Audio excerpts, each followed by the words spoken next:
Hi, everyone, and welcome to IEP Workshop, Drafting Measurable and Meaningful Goals. This is one of the top areas that we get asked about to coach and advise clients on. So we are going to go behind the scenes today, things that myself and the Breaking Autism team do to help advise our clients. We have taken our expertise to jam-pack this workshop with the absolute must-knows on IEPs. With that, let's get started. A quick high-level overview of the team. My name is Sabrina Schaefer. I'm a special education attorney, and with me I have Judy Ruffalo, special education advocate, and part of the team, the one and only Mr. Phil Mills, attorney, policy advisor, and former hearing officer for the Illinois State Board of Education. Between the three of us, there's probably 60 years of special education experience and working with families, organizations such as AMITA, and legislators on special education. So let's take a look at what we will be covering.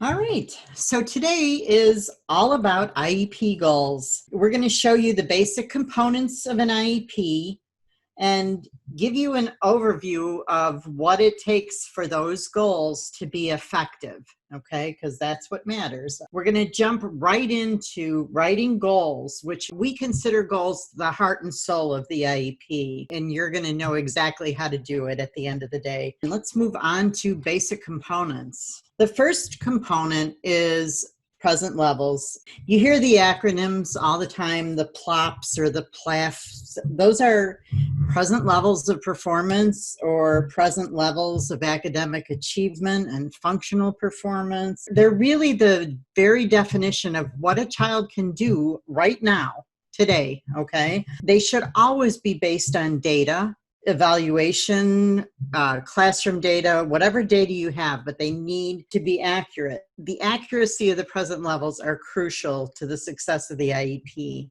Our kids don't come with a GPS system, and if you don't know where they are starting out, you don't know how to get them where they need to go. Just one point about them, because I see this a lot, they should be relevant to the goal that they're addressing. Too often I see an IEP and it talks about, what a nice boy Alex is and how he listens to the rules and all the other kids look up to him. And that's his present level. And then his goal is for learning how to read. Those are all really nice things to know about Alex. But if we're going to know if he made any progress, we need to know how he can read today and prepare the goal from there. We want the IEP to prepare the student. And the IDEA is very, very specific about these three things, okay? We want to prepare our students for further education, employment, and independent living. So when you read a goal, it should address one of those components. Finally, just know that there's an entire continuum of services and supports and placement options. Get creative when you look at your child's IEP. Think about their strengths and ways to capitalize on that. Try to think outside the box about different accommodations or assistive technology, whatever you can come up with that can help them to be successful. That's so important, Judy. Understanding what IEP goals should be preparing a student for, those three things, right? Further education, employment, and independent living, and what your child uniquely needs based on data is so powerful. So let's take a look at effective IEP goals always have. Number one, you'll hear Judy and I talk about this all the time. What if everyone moves? So an effective IEP goal always passes the what if everyone moves test.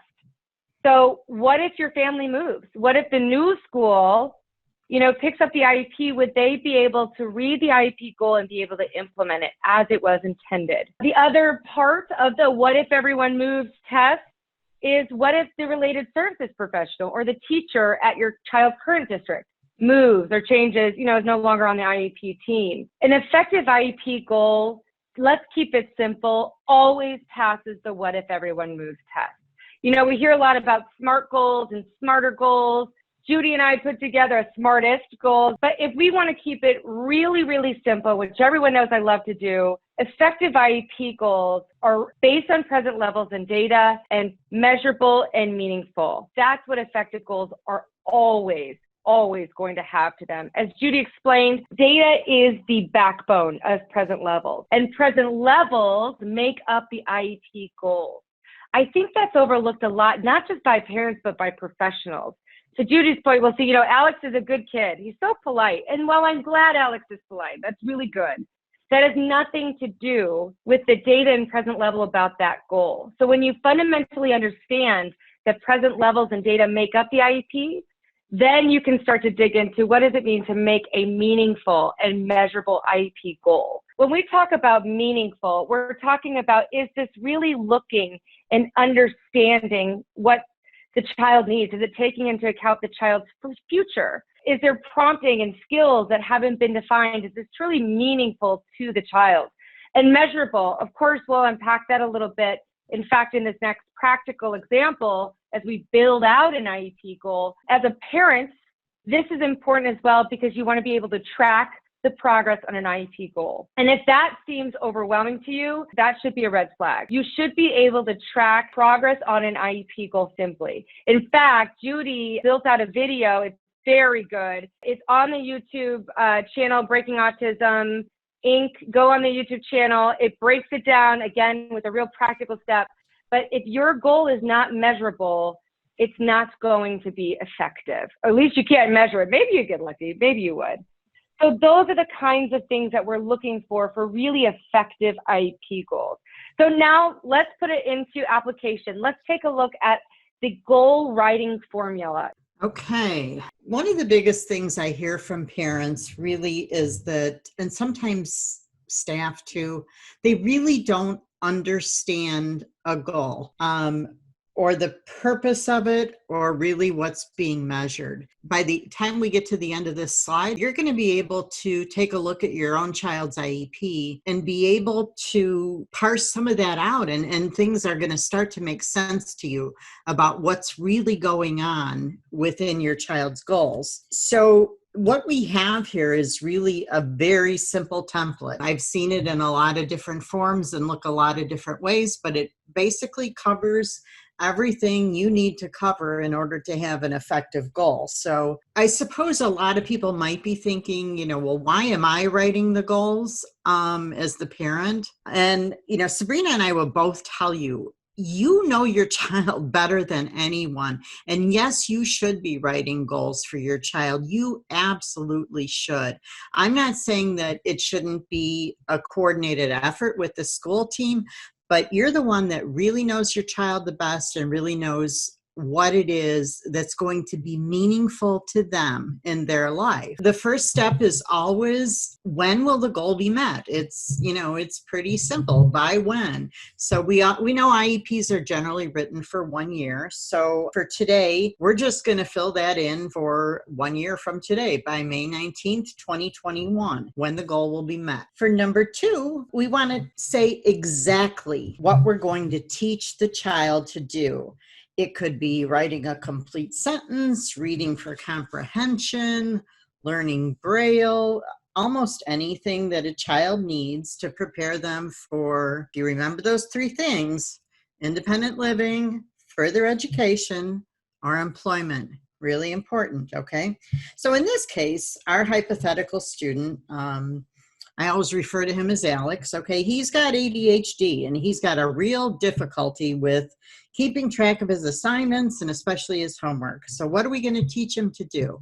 We're going to teach Alex to write homework in his planner and compile his needed assignments, okay?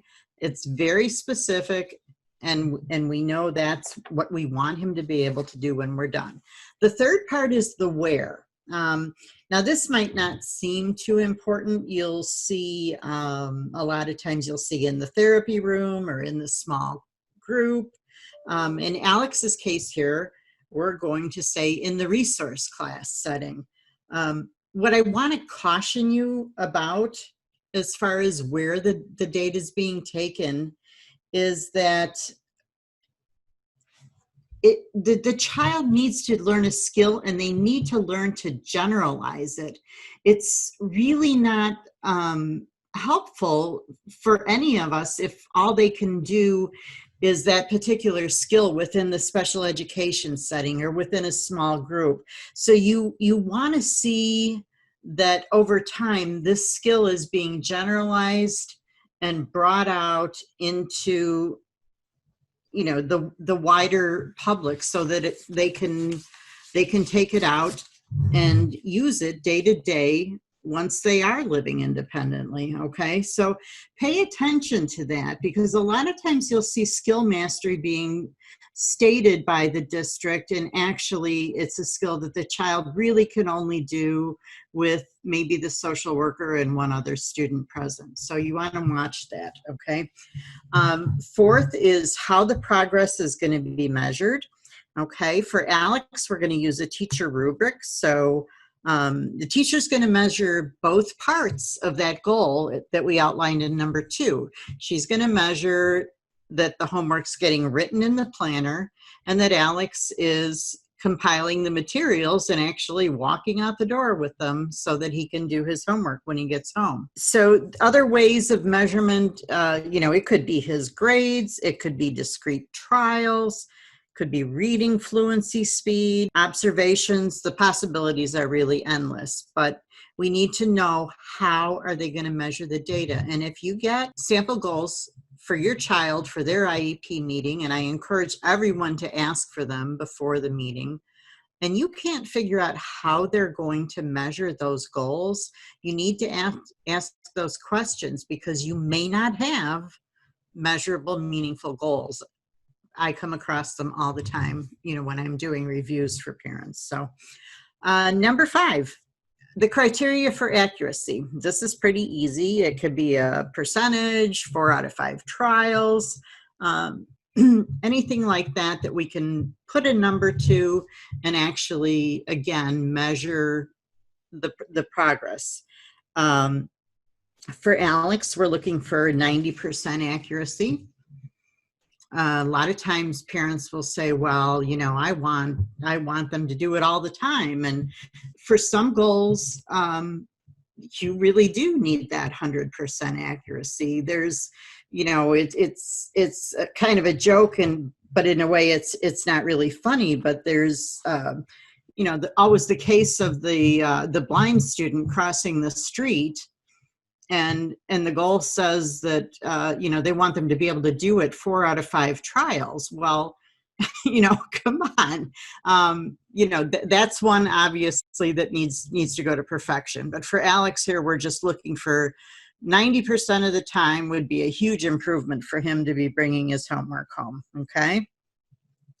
And then the final part is the prompts, cues, or other supports.